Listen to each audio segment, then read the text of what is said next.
Ikkinchi imkoniyat. Muallif Bahorim. Nora dedim, tur. Aslida xotin erini uyg'otish kerak. Bizda er xotinini uyg'otadi, ming'irladi Husniddin. Ertalabdan asab buzar erginamning ovozini eshitdimu, ammo hech turgim kelmasdi. Bir payt ustimdagi choyshabim yulib olinganini his qildim. Ko'zimni sekin ochdim. Turasanmi yoki kaltak yeging kelyaptimi? Doim shunaqa deydi. Kaltaklayman derdi-yu, umuman urmasdi. Nora, balki hozir rostdan ursa-chi? Turishingni-chi, uyatsiz, bitta ich kiyimda. Erinibgina joyimdan turib, ust-boshimni to'g'riladim. Nima deysiz? Ertalabdan tinchlikmi? Tushingizga kirdimmi? Tushimga umuman kirma. O'z o'ngimda bezorman.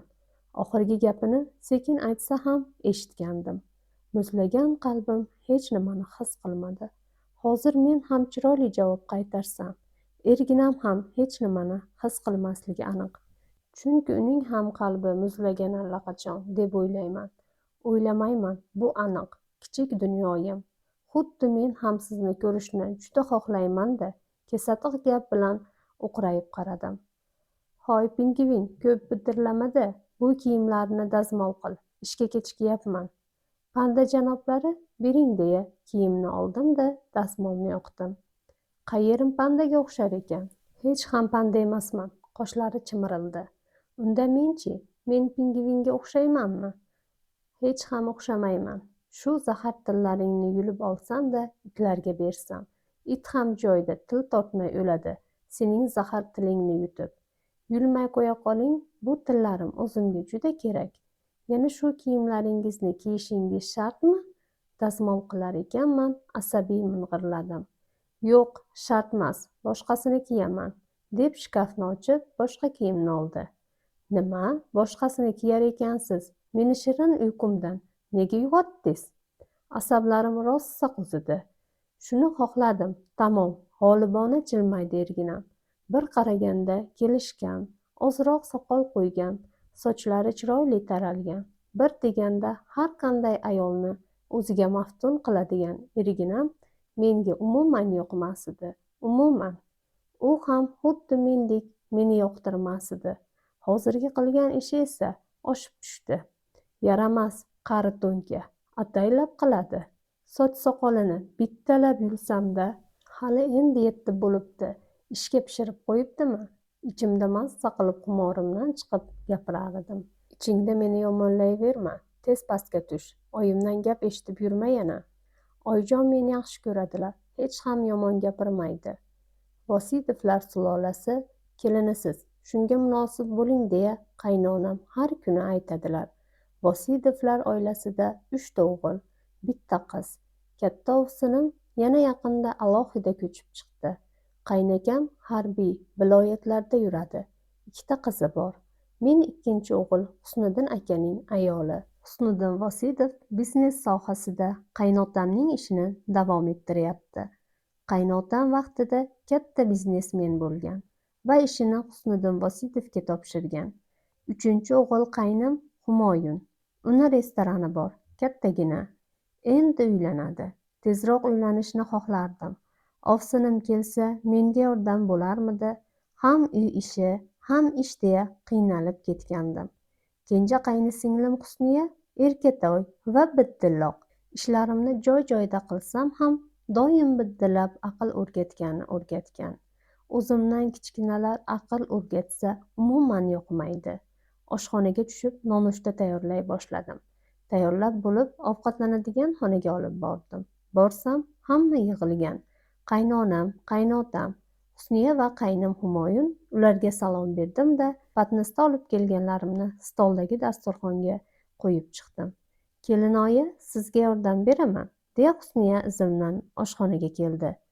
Erginam kofe ichadi. Ertalablari achchiq kofesini damladim va olib bordim.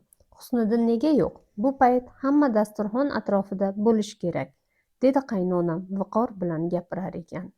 Turgandilar, bilmadim deya endi o'tirgandim. Boring, chaqirib keling, dedi. Obbo, biladi-ku shu payt nonushta qilishimizni, ataylab qiladi, deya joyimdan turib tepa qavatga shaxt bilan ko'tarildim. Tez xona eshigini ochib, endi kirayotgandim, katta tog'ga urilib ketdim. Go'yo burnim o'xshab og'ridi.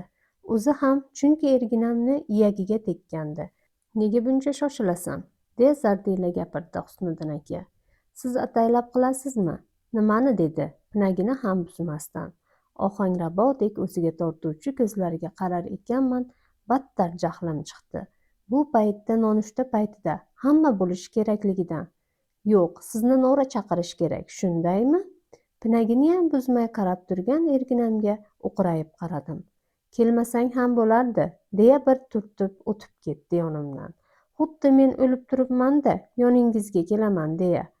Bo'g'zimga nimadir tiqildi. Bu ko'z yoshlar, ammo ko'zimdan yosh chiqmas edi. Ko'z yoshlarim ham qalbimga o'xshab muzlab bo'lgan. Qachongacha chidayman axir.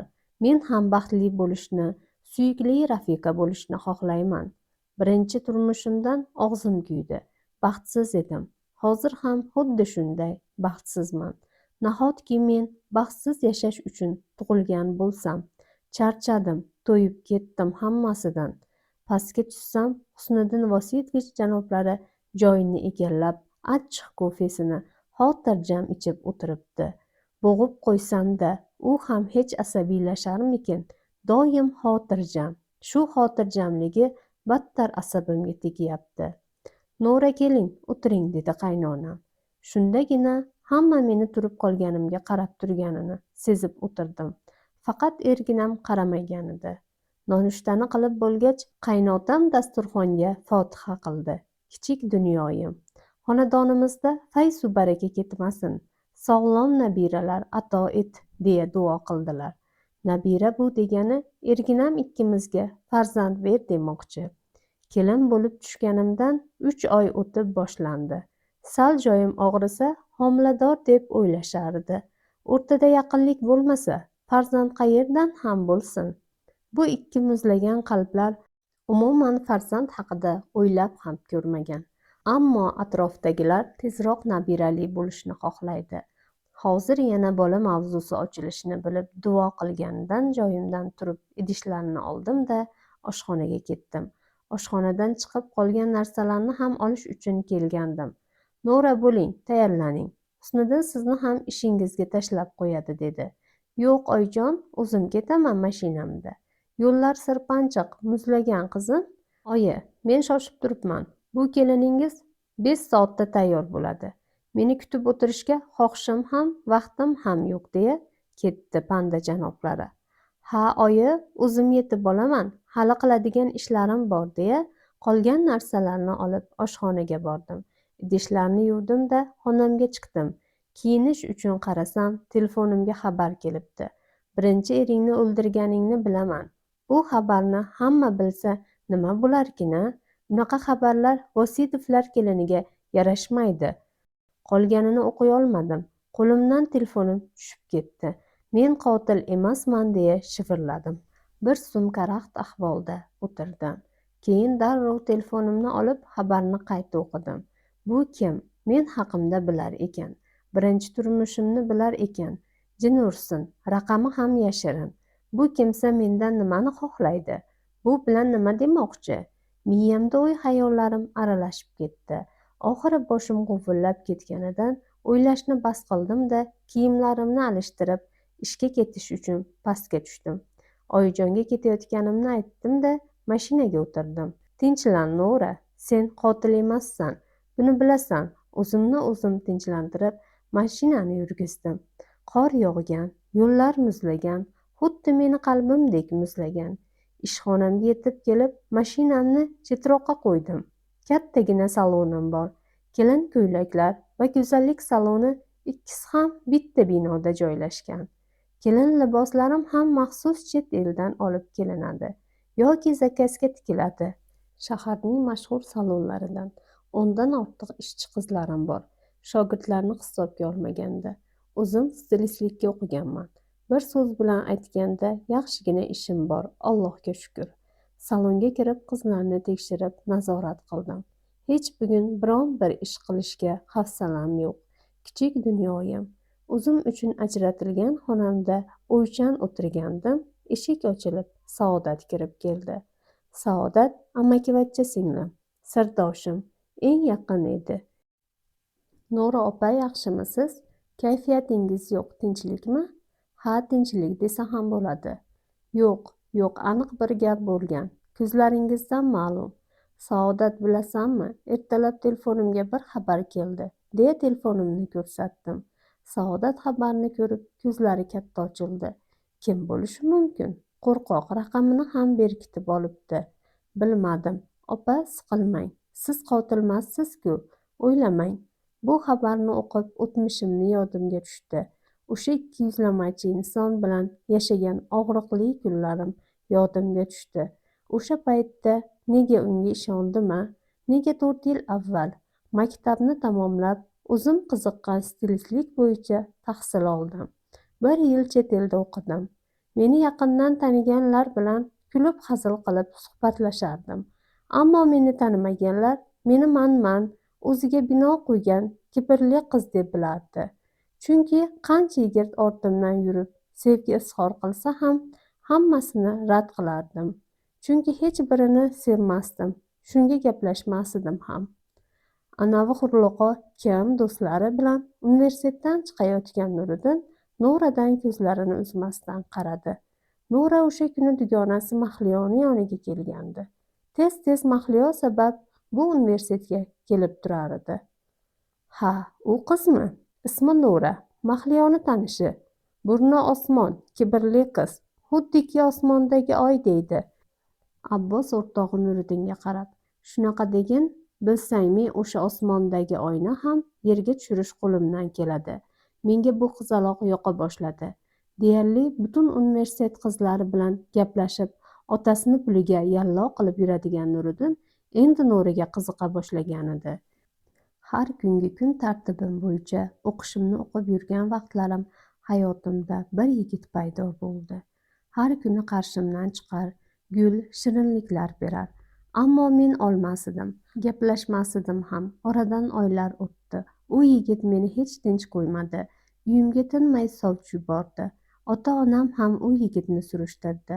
Yaxshi oila ekan, kichik dunyoyim. Dadam ham u yigit bilan uchrashdi. Dadamga ma'qul keldi. Mening ham ko'nglim tushib ulgurgan edi. Chunki yigit kelishgan, gap so'zlari ma'nili yigit edi. Biz Nuriddin aka bilan unashtirildik. To'yimiz kuni ham belgilandi. Baxtli edim. Sevgi ajoyib tuyg'u ekan. Sevilish undan ham ajoyib tuyg'u. Kunlar o'tib to'yimiz ham bo'lib o'tdi. Nura jonim, juda chiroylisan. Uyalibgina yerga qaradim. Nuriddin aka bilan bir hafta yaxshi yashadik. Baxtli edik. Men shunday deb o'ylar edim. Nuriddin aka men bilan baxtli deb o'ylar edim. Ammo adashgan ekanman. Ha, meni bilasan-ku, o'zimniki qilaman degandim. Qildim. Garovda yutdim. O'sha avaylab asrab yurgan mashinangni, yo'q, mashinamni olib kelib berarsan, baland ovozda kuldilar. Gap men haqimda borayotgani aniq edi. Ustimdan muzdek suv ag'darilganday bo'ldi.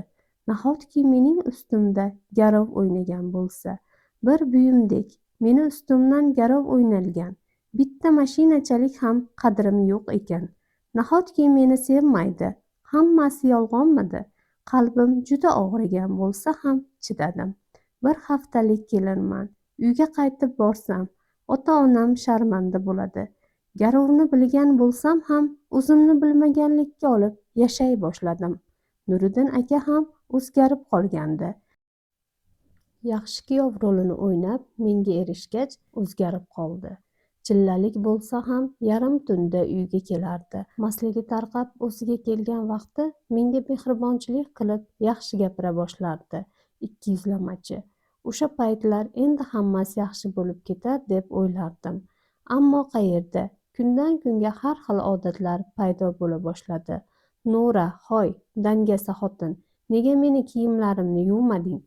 deya toza kiyimlarni yuzimga otdi. Yuvgandim, toza-ku. Shu tozami? Qara, yaxshilab qara. Mana dog'i ketmagan. Men shkafga qo'ygan paytim dog'i yo'q edi. Qayerda dog' bo'libdi ekan? Bering, qaytadan yuvaman. Kerakmas. Nuriddin aka, kechki payt ertaroq keling. Bir o'zim bitta xonada qo'rqyapman. Endi sendan so'rayman, qachon kelib, qachon ketishimni. Axir nega o'zgardingiz? Ko'p gapiryapsan. Endi sevmaysizmi? O'chir, yuzimga tarsaki kelib tushdi. Bunisi oshib tushdi. Ichimdagilarni to'kib soladigan ayni vaqti. Uring, o'ldiring. Nega menga uylandingiz? Yolg'onchi yuzsiz ekansiz. Bilaman, meni ustimdan garov o'ynaganingizni. Meni hayotim sizga o'yinmi? Men sizni sevdim, ishondim. Ishonchimni bir tiyin qildingiz. Ishonmagin edi. Bezbetlarcha gapirdi. Men hayotim shunaqa. Chidasang shu, chidamasang katta ko'cha, ketishing mumkin. Sizda ozgina vijdon bormi? Tiling chiqib qolibdi, sen xotinni. Kaltak yeging kelgan shekilli, deya yuzimga musht tushirdi. Katta o'g'il bo'lgani uchun ajrab chiqqandik. Meni himoya qiladigan hech kim yo'q edi. Meni ayamasdan do'pposlab o'zi qayergadir gumdon bo'ldi. Hamma yerim qaqshab og'ridi. Uyimga ketib qolay desam, oyim yaqinda yuragini davolatdi. Bu ahvolimda ko'rsa aniq chidolmaydi.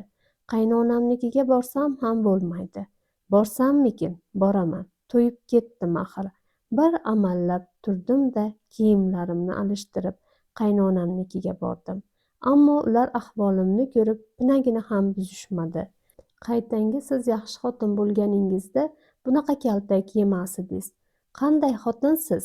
O'g'limni yo'lga sololmasangiz, deyishdi. Bulardan ham foyda yo'qligini bilib, yana o'sha g'urbat uyimga qaytib bordim. Hammasi yaxshi bo'lar deya kutdim. Ammo qayerda? Hammasi battar chigallashib borayotgan edi. Endi uyimizga har xil ayollarni olib keladigan bo'lgandi. Bular kim desam, uyalmasdan kundoshing derdi. Shunchalikka borasiz deb o'ylamagandim. Hayf sizdek erkakka, nafratlanaman sizdan. Sizni uchratgan kunimga la'natlari bo'lsin. Hozir nima deding deya sochimni g'ijimladi. O'sha olib kelgan ayolini oldida meni do'pposladi. Oxiri hushimdan ketdim. Hushimga kelgan paytim qo'limda pichoq. Yonginamda erim qonga belangancha yotardi. Qo'rqib ketdim. Qanaqasiga qo'limda pichoq paydo bo'ldi? Hikoyamizning davomi keyingi qismlarda. Bizni kuzatishda davom eting va obuna bo'lishni unutmang. Izohlarda o'z fikringizni yozib qoldiring. E'tiboringiz uchun rahmat.